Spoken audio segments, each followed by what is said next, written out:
ৰাতিপুৱা উঠি আহিছোঁ আৰু চাওক যোৱাকালি এনেকুৱা ধুমুহা দিছে ৰাতি 12টামান বজাত আমাৰ খেৰৰ মেজি পুৰা ভাঙি পেলালে এইফালে এডাল গছ বাগৰিলে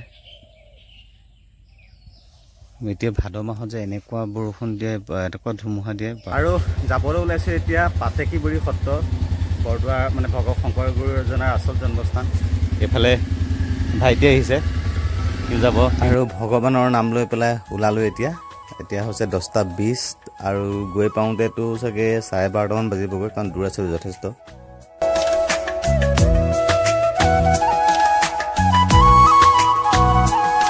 ঘৰৰ পৰা 7-8 কিলোমিটাৰমান আহিলোঁ এইফালে ধুমুহাৰ প্ৰভাৱটো আছে কিন্তু ইমান বেছিকৈ দেখা নাই কামপুৰ টাউনত মানে ইমান ডাঙৰ গছজোপা পৰিছে ধৰি লওক বহুত ডাঙৰ আৰু এইজোপা তেনেকুৱা জোপা গছ পাবলৈ হ'লে কমেও 30-40 বছৰ লাগিব চাগে গতিকে মানে তেনেকুৱা ডাঙৰ গছ পৰা দেখিলে বা কেতিয়াবা ৰাস্তাৰ কাৰণে কাটিলেও মনটো বৰ বেয়া লাগে আচৰিত লাগে আগতে চ'ত বহাগ গ'লে মানে মনটো ভাল লাগে জানাই আৰু ধুমুহা নাহিব বৰদৈচিলা গ'ল যেতিয়া তেনেকুৱা লাগিছিলে এতিয়া এই যোৱা একমাহমানৰ ভিতৰত 3টা এনেকুৱা ডাঙৰ ডাঙৰ ধুমুহা দিছে প্ৰকৃতি যে ৰূপ মানে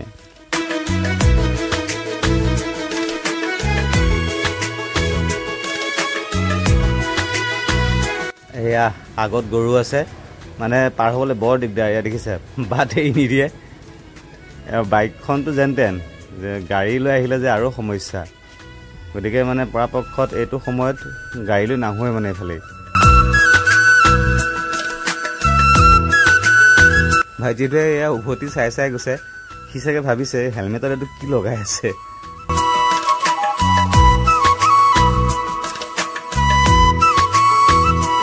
আহি পেলাই বেবেজীয়া পালোহি কিন্তু মানে যি দেখিছে ধুমুহাৰ প্ৰভাৱটো মানে ইয়াতো আছিল নেকি বহুত ডাঙৰ ডাঙৰ গছ পৰিছে এয়াই হ'ল প্ৰকৃতিৰ শক্তি কিমান মানে মোৰ কেতিয়াবা মানুহে অহংকাৰ কৰিলে মোৰ হাঁহি উঠে এই প্ৰকৃতি যেতিয়া খং উঠিব এনেকুৱা অহংকাৰ এক মুহূৰ্তত নোহোৱা কৰি দিব যেতিয়া এই মাজতে ক'ৰবাত যে ভূমিকম্প হওঁতে এখন ফটো খুব ভাইৰেল হৈছিলে এটা মানুহৰ ফটো এখন তাত মানে মানুহটোৰ বোলে 3টা অট্টালিকাৰ মালিক কিন্তু সেই মানুহটো যেতিয়া 40 ছেকেণ্ডৰ ভূমিকম্প 40 ছেকেণ্ডৰ পিছত সেই ভূমিকম্পত সেই 3টা অট্টালিকা মাটিত মিলি গ'ল আৰু লাষ্টত তেওঁ এখন মানে কণী এটা বেডৰ কাৰণে মানে বেলেগৰ ওচৰত হাত পাতিব লগা হৈছিলে গতিকে সেয়াই হ'ল মানুহৰ জীৱন গতিকে অহংকাৰ কৰি লাভ নাই প্ৰকৃতি এক মুহূৰ্তত নোহোৱা কৰি দিব পাৰে প্ৰকৃতিয়েই মেইন ভগৱান আৰু সেয়া আহি পালোঁ এখন সোণাই নদী খুব ধুনীয়া লাগে পৰিৱেশটো মোৰ আৰু অলপ কাষত এয়া সোণাইৰ পাৰৰ হৰগৌৰী মন্দিৰভাগ বৰ ধুনীয়া ইয়াতে মোৰ বন্ধু বীৰেঞ্চিয়ে মানে শিলত কাটি শিৱলিংগ বনাইছিলে ইয়াত আৰু বিনীয়ে মই আগতে এবাৰ আহিছিলোঁ তাই তেতিয়া মই ভিডিঅ' আৰম্ভ কৰা নাছিলোঁ বিনীয়ে তেতিয়া ভিডিঅ' বনাইছিলে আৰু মই চেনেল আৰম্ভ কৰা নাছিলোঁ তেতিয়া আৰু ভাল লাগে কিন্তু কথাটো হ'ল কি মানে ঢিঙৰ পৰাই আমি ঘৰৰ পৰা ধুতি চুটি লৈ আহিছিলোঁ বোলো তাতে পিন্ধিম যিহেতু ভাদমহীয়া মানে মই নামঘৰ তাত যাওঁৱে ভাদমহীয়া গতিকে এতিয়া কথাটো হ'ল কি নোৱাৰিলোঁ মানে ইতিমধ্যে 12টা বাজিলে আৰু 11 কিলোমিটাৰ আছে গৈ পাওঁতে মানে 12:30 বাজিব গতিকে ধুতি পিন্ধা নহ'ব আৰু থানখন য'ত আছে মানে আপোনাৰ হয়তো 90% বা 95% মুছলিম মানুহ বুলি ক'ব লাগিব থানখন য'ত আছে কিন্তু মানে তাৰ মাজত আপুনি মানে দেখাম পৰিৱেশটো ইফালে সেইখন গেটেদি এইফালে বৰদোৱালৈ সোমাই যায়গৈ আমি এইটো ৰাস্তা দি গুচি যাবগৈ লাগিব আৰু বৰদোৱা ইয়াৰ পৰা ধৰি লওক 1 কিলোমিটাৰমান ডিষ্টেঞ্চত বৰদোৱাখনত থাকিলে আৰু আহি পালোহি পাতেকীবাৰী সত্ৰ এইখন গেটখন চাওকচোন কি ধুনীয়াকৈ মানে বনোৱা আছে আৰু আমি সোমাই আহিলোঁ এতিয়া বাকী থানৰ সত্ৰৰ ভিতৰৰ পৰিৱেশখিনি আপোনালোকক দেখুৱাব চেষ্টা কৰি আছোঁ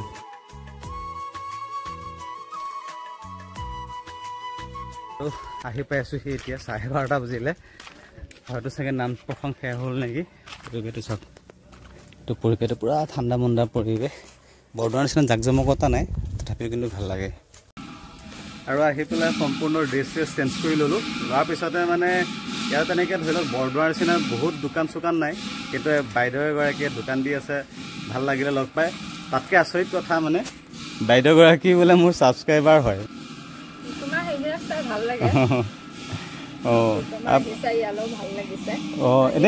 এনেকুৱা প্ৰত্যেকটো ছিজনতে এনেকুৱা হৈ থাকে নে ভাদ মাহ হয় হয় হয় ভাল লাগিল দেই লগ পাই আৰু এয়া হ'ল পৰিৱেশটো ইয়াতে ভাবিছিলোঁ নাম প্ৰসংগ নাপাম বুলি কিন্তু মানে এতিয়া নাম গাইছে ভাল লাগিছে পৰিৱেশটো হাত ভৰি ধুই পেলাই এপাক সোমাম আৰু ইয়াতে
প্ৰসংগ শেষ হোৱাৰ পিছত এতিয়া ইয়াত প্ৰসাদ দিছে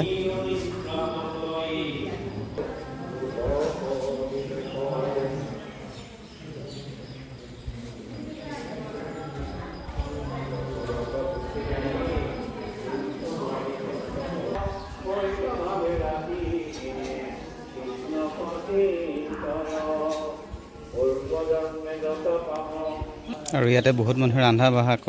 কৰি মেলি পেলাই এতিয়া চব খাবলৈ বহিছে আৰু মই বাকী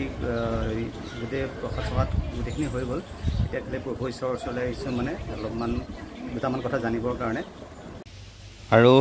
প্ৰভু ঈশ্বৰৰ লগত মইনো কি কথা পাতিলোঁ আৰু